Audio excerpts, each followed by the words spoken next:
오늘은 성찬식과 함께 예배 드리는 날입니다. 우리는 매월 첫 주일을 성찬식과 함께 예배 드리면서 성찬식과 관련된 말씀을 계속해서 나누고 있습니다.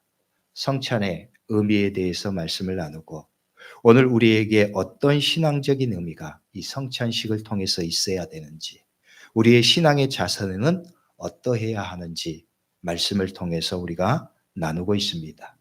이와 관련해서 오늘은 사도행전 2장의 말씀을 함께 나누고자 합니다. 사도행전 2장의 오늘 본문의 말씀은 초대교회의 놀라운 부흥의 역사를 우리에게 보여주고 있습니다.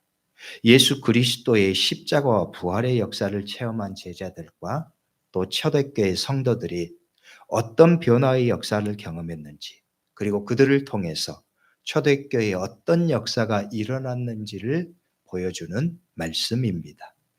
기독교 역사에 있어서 이 초대교회의 모습은 신앙적 이상향으로 자주 묘사되곤 합니다.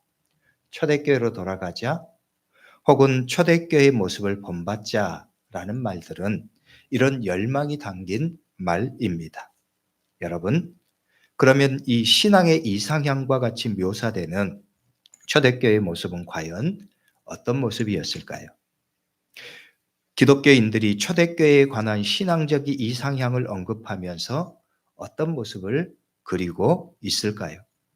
사실 엄밀하게 말해보면, 따져보면 초대교회의 모습은 완전한 것은 결코 아니었습니다. 초대교회에도 문제가 있었고 어려움이 있었습니다. 대표적인 두 사건을 우리는 사도행전의 말씀을 통해서 볼 수가 있습니다.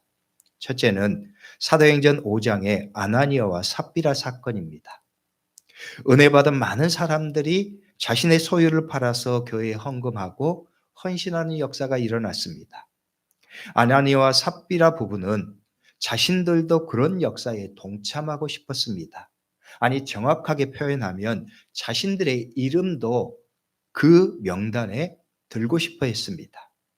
그래서 자신의 소유를 팔아서 헌금하고자 했습니다. 그런데 욕심이 생겼습니다.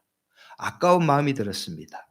그래서 그 판돈 일부를 감추고 거짓으로 헌금했습니다. 이 일로 인해서 그들은 결국 성령을 속인 죄로 심판을 받고 죽임을 당하게 됩니다.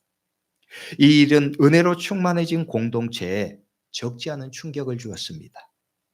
또 하나의 사건은 사도행전 6장에 소개되는 헬라파 과부들과 히브리파 과부들의 구제에 대한 다툼 문제였습니다.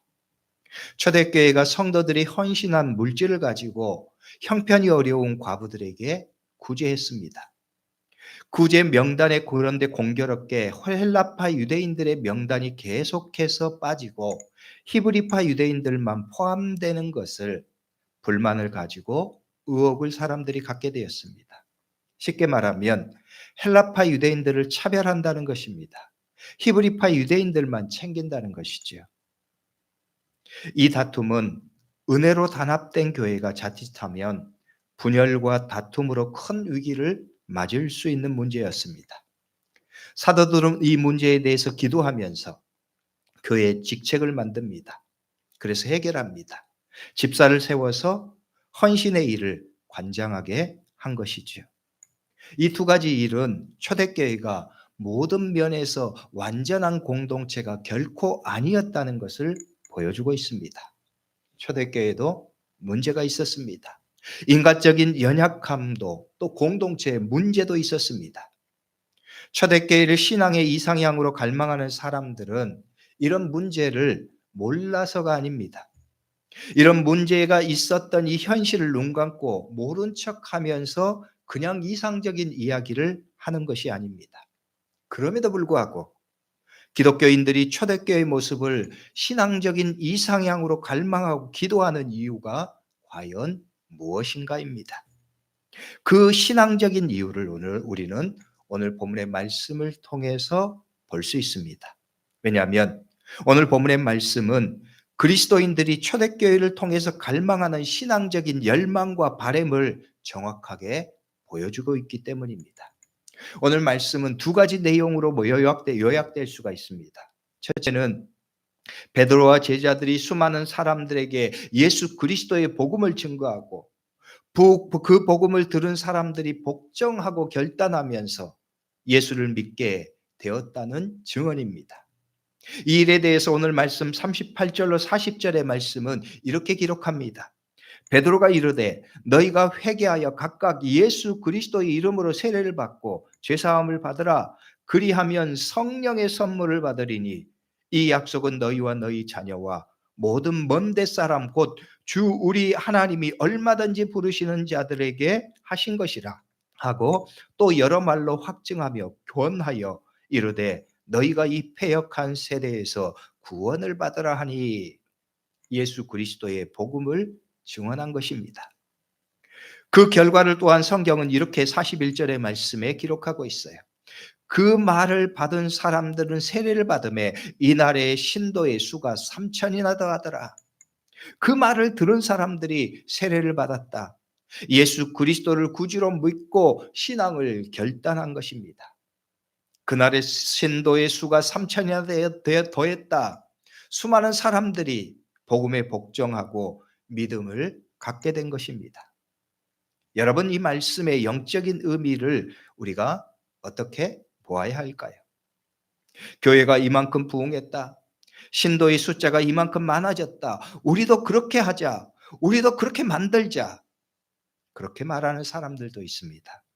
그래서 이 말씀을 부흥회나 전도 집회 동기의 말씀으로 자주 인용하곤 합니다. 그러나 이 말씀을 이렇게만 생각하는 것은 피상적으로 이 말씀을 이해하는 거예요. 결과만을 보고 더 중요한 문제를 놓치고 있는 것입니다. 왜냐하면 이 말씀의 더 중요한 신앙적인 의미를 우리는 바로 앞에 말씀을 통해서 보아야 하기 때문입니다. 그 말씀이 바로 37절의 말씀이에요. 이렇게 말씀해요. 그들이 이 말을 듣고 마음에 찔려 베드로와 다른 사도들에게 물어 이르되 형제들아 우리가 어찌할꼬 하거늘. 이 말씀의 가장 중요한 구절이 바로 마지막에 형제들아 우리가 어찌할꼬 하거늘 이라는 말씀이에요. 형제들아 우리가 어찌할꼬 하거늘. 우리가 어떻게 했으면 좋겠는가, 우리가 어떻게 해야 하는가 답을 달라는 것입니다. 이 말씀의 상황은 이렇습니다. 오순절 성령 강림의 사건이 일어났습니다. 초대교회 성도들이 성령을 받고 성령의 충만한 은혜 가운데 방언을 말하고 놀라운 역사가 그들 가운데 일어납니다. 사람들이 그 모습을 보면서 놀라워합니다. 사도들은 놀라는 사람들에게 이 일이 왜 일어났는지, 하나님께서 우리에게 왜 이런 일을 주셨는지를 증언합니다. 하나님이 이 일을 행하셨고 이것은 하나님께서 당신들에게 바라시는 것이 있어서라고 증언하는 거예요. 이 증언을 듣고 사람들이 말하는 것입니다. 그러면 우리가 어떻게 해야 합니까? 우리가 무엇을 해야 합니까? 인 거예요. 사람들이 질문합니다. 이 질문에 대해서 초대교회가 답을 제시합니다. 당신들은 이렇게 해야 합니다. 당신들은 예수 그리스도를 믿어야 합니다. 당신들은 우리처럼 예수 그리스도를 믿어야 합니다. 당신들은 우리처럼 살아야 합니다. 우리처럼 사십시오. 예수 그리스도의 복음과 그 복음이 변화시킨 그들의 모습을 질문하는 사람들에게 증언하는 거예요. 우리가 어떻게 해야 합니까? 질문하는 사람들에게 초대교회 성도들이 답을 제시하고 있는 거예요. 여러분, 이 말씀의 신앙적인 의미가 바로 이거예요. 우리가 어떻게 해야 합니까? 질문하는 사람들에게 초대교회가 그 시대에 답을 주고 있는 거예요. 우리가 무엇을 해야 합니까? 질문하는 사람들에게 초대교회 성도들이 그들의 삶을 통해서 그 시대에 답을 주는 거예요. 이 일은 매우 중요한 일입니다. 시대에 답을 줄 수 있는 교회, 시대의 답을 제시할 수 있는 그리스도인의 삶 말입니다. 초대교회 부흥의 역사는 바로 이 일을 통해서 성취됩니다. 초대교회의 모습을 통해서 그리스도인과 교회의 이상향을 바라보는 것은 바로 이 일을 바라보는 거예요. 혼란스럽게 질문하고 어떻게 해야 할지 알지 못하는 방황하는 영혼들에게 답을 제시하는 교회입니다. 어떻게 해야 할지 알지 몰라서 어떻게 살아야 할까 질문하는 사람들에게 답을 제시하는 그리스도인들 말입니다. 이것이 진짜 초대교회의 신앙적인 모범입니다. 초대교회를 통해서 우리가 기도하고 갈구하는 진짜 거룩한 열망입니다. 사실 이 문제에 대해서 오늘날의 교회와 그리스도인들은 부끄러움과 애통함을 가질 수밖에 없습니다. 이 시대에 방황하는 사람들에게 우리들이 그 답을 제시하지 못하기 때문입니다. 오늘의 우리들의 그리스도인의 삶이 사람들에게 인생의 답을 제시하지 못하고 있기 때문입니다. 아니, 답을 제시하기는커녕 비판과 조롱의 대상이 되는 것이 현실이기 때문입니다. 특히나 한국교회의 역사를 돌아볼 때 더욱더 오늘의 우리의 모습에 부끄러움을 느낍니다. 이 땅에 처음 복음이 전파될 때 우리 믿음의 선배들은 어두운 역사의 현실에서 이 땅의 사람들에게 답이 되었기 때문입니다. 그들은 예수 그리스도의 복음을 담대하게 증언했고 그 예수 그리스도의 복음이 바꾼 자신들의 삶을 자랑스럽게 증거했기 때문입니다. 마치 초대교회 역사가 이 땅에서도 재현되는 것처럼 우리의 믿음의 선조들은 그렇게 살았습니다. 삶으로써 예수 그리스도의 생명의 복음을 증언했습니다. 그 삶의 증언을 보는 수많은 사람들이 예수 그리스도의 복음에 복종했습니다. 교회가 어두운 시대에 희망이 되었습니다. 그리스도인들이 방황하는 사람들에게 답이 되었습니다. 당신은 이렇게 해야 합니다. 당신들은 이렇게 살아야 합니다. 시대의 대안이 되고 답이 되었어요. 그런데 오늘 우리들의 영적인 현실은 어떻습니까? 우리 교회의 현실은 어떠합니까? 부끄럽기 짝이 없습니다. 무력하기 짝이 없습니다. 작년에 목회 데이터 연구소라고 하는 곳에서 사람들에게 설문조사를 진행했습니다. 그 내용 가운데 이런 내용이 있었어요. 종교인이었다, 그러니까 신앙을 가졌다가 현재는 무종교인이 된 종교를 가지고 있지 않은 사람들을 대상으로 설문조사를 했습니다.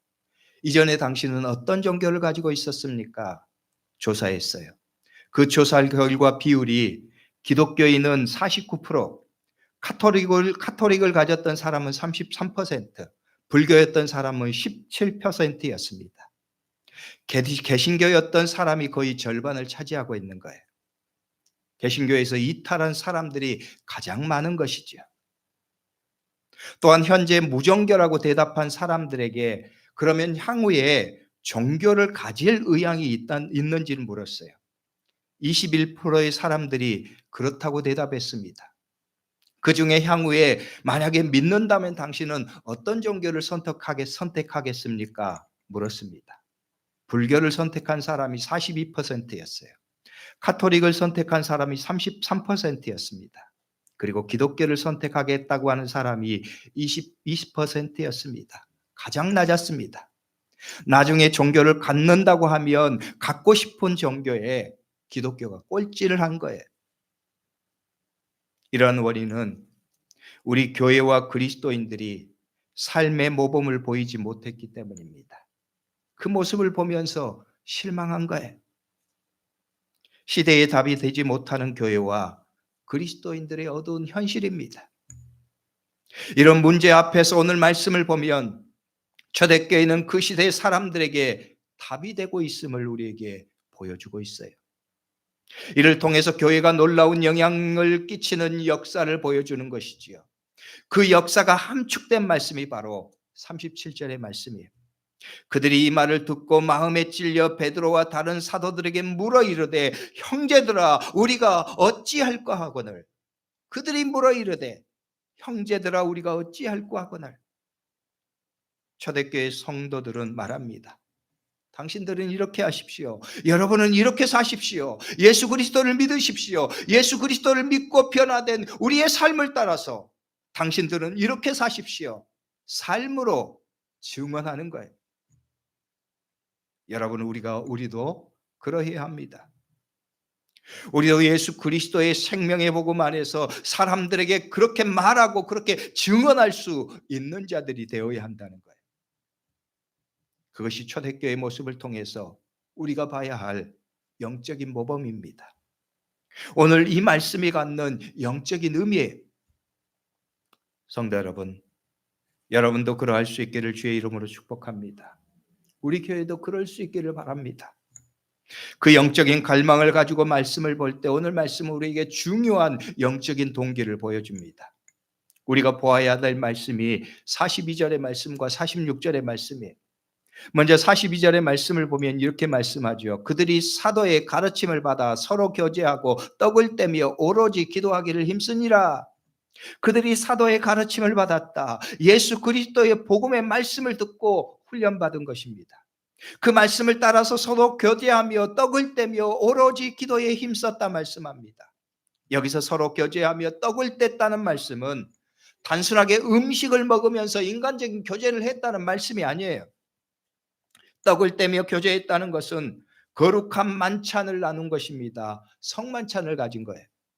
그래서 현대인의 성경은 이 말씀을 그들이 서로 교제하며 성찬을 나누고 라고 번역했어요.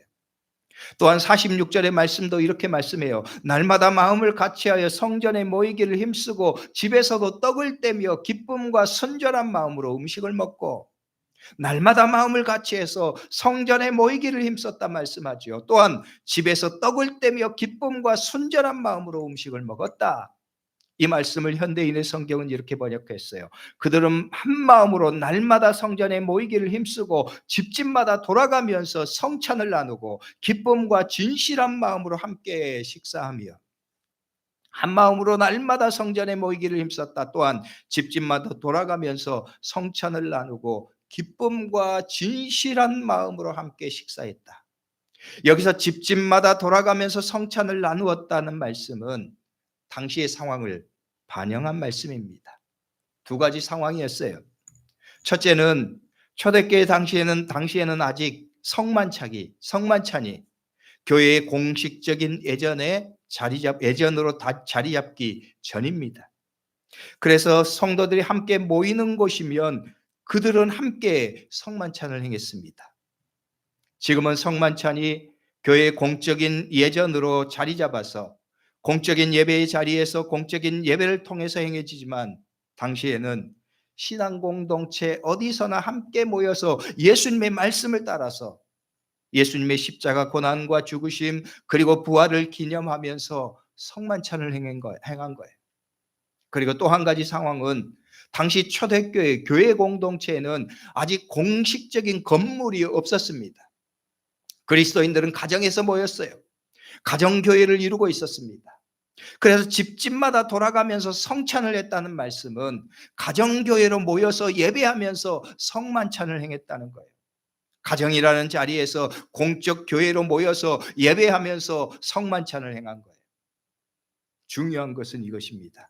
그들이 예배를 드리면서 예수님의 말씀을 기억하고 순종해서 함께 성만찬을 행하고 그 성만찬을 통해서 마음을 같이하고 하나님을 찬양하고 삶으로 예배했다는 거예요. 예수 그리스도의 십자가 은혜와 부활의 소망이 그들의 삶을 바꾸고 변화시켰어. 삶을 통해서 예수 그리스도의 복음을 전하고 삶을 통해서 하나님의 구원의 은혜와 능력을 증언했다는 거예요. 오늘 말씀 마지막 46절 47절의 말씀을 보시죠. 이렇게 말씀합니다. 날마다 마음을 같이하여 성전에 모이기를 힘쓰고 집에서 떡을 떼며 기쁨과 순전한 마음으로 음식을 먹고 하나님을 찬미하며 온 백성에게 칭송을 받으니 주께서 구원받는 사람을 날마다 더하게 하시니라. 온 백성에게 칭송을 받았다. 그들이 삶이 사람들에게 감동이 된 거예요. 그들의 삶이 사람들에게 복음의 메시지가 된 거예요. 그들의 삶이 사람들에게 감동을 주었고 복음의 메시지가 되었습니다. 사람들에게 답이 되고 대안이 되었습니다. 형제들아 우리가 어찌할까 묻는 사람들에게 삶을 통해서 답을 제시해 주었습니다. 시대의 소망이 되고 답이 되었어요. 그들은 이 일을 모일 때마다 기도하며 하나님을 찬양하고 예배하면서 거룩한 성만찬을 통해서 예수 그리스도의 십자가와 죽으심을 기억함으로 그 일을 행한 거예요. 그 뜨거운 마음으로 함께 삶을 결단하고 사람들에게 복음을 증언하는 거예요. 예수님은 이를 위해서 너희는 나를 기억하고 기념하면서 거룩한 성만찬을 행하라고 명령하셨습니다. 우리가 성만찬을 행하는 이유입니다. 우리가 성만찬을 통해서 새겨야 될 목적입니다. 여러분, 우리가 행하는 성만찬은 단순한 의식으로 끝나는 게 아니에요. 종교 행위의 목적이 있는 게 아닙니다. 이 마음을 새기는 거예요. 초대교회 성도들이 새겼던 그 마음, 예수 그리스도의 십자가 고난을 새기면서 감사하면서 예수 그리스도의 부활이 그들의 삶에서 소망이 되어서 그 삶을 바꾸고 그 삶을 통해서 사람들에게 복음을 증언한 그 뜨거운 마음을 다시 새기고 결단하는 거예요. 그 삶을 통해서 사람들에게 시대의 대안이 되는 거예요. 오늘 말씀을 보면 초대교회 성도들은 바로 그 명령을 따라서 날마다 마음을 같이하여 거룩한 만찬을 통해서 믿음을 결단했습니다. 서로를 위해서 기도했습니다. 하나님의 역사를 위해서, 자기들을 사용하실 하나님의 그 거룩한 뜻을 위해서 결단하면서 기도하고 삶을 통해서 열매를 맺어 나가는 거예요. 오늘 우리가 성만찬을 행하면서 기억해야 할 명령입니다. 우리가 성만찬을 통해서 결단하고 나가야 될 삶의 모습이에요. 오늘 성만찬을 다시 행하면서 오늘 우리의 마음도 그러할 수 있기를 주의 이름으로 축복합니다. 그래서 초대교회 성도들처럼 그 시대의 사람들에게 우리가 어찌할꼬 질문하는 세상에 대해서 죽어가는 영혼들을 향해서 복음의 답을 제시하고 예수 그리스도의 복음이 변화시킨 삶을 통해서 하나님의 구원의 소망을 드러내고 하나님의 나라를 이루어가는 진짜 삶의 대안이 되고 진짜 시대의 답이 될 수 있는 그런 그리스도인으로 살아가는 거예요. 그 삶을 통해서 하나님께서 그들을 사용하셔서 놀라운 부흥의 역사를 이루셨습니다. 수많은 사람들이 교회에 들어오고 등록하고 사람의 숫자가 많아지는 것은 결과일 따름이에요. 그보다 더 중요한 것을 우리는 오늘 말씀을 통해서 보아야 하는 거예요. 거룩한 만찬을 통해서 예수 그리스도의 십자가 은혜 앞에 선전제로서 예수 그리스도의 부활의 은혜가 자신의 삶을 바꾸는 그 거룩한 삶을 결단하면서 하나님 앞에 쓰임받는 사람들입니다. 오늘 저와 여러분들이 다시금 이 믿음의 일을 결단하고 함께 성만찬을 통해서 우리도 예수 그리스도의 그 십자가 은혜와 예수 그리스도의 부활이 주는 소망을 통하여서 변화된 삶을 살고 그 삶을 통해서 예수 그리스도의 생명의 복음을 증거하고 드러내는 하나님의 사람들이 될 수 있기를 주의 이름으로 축복합니다.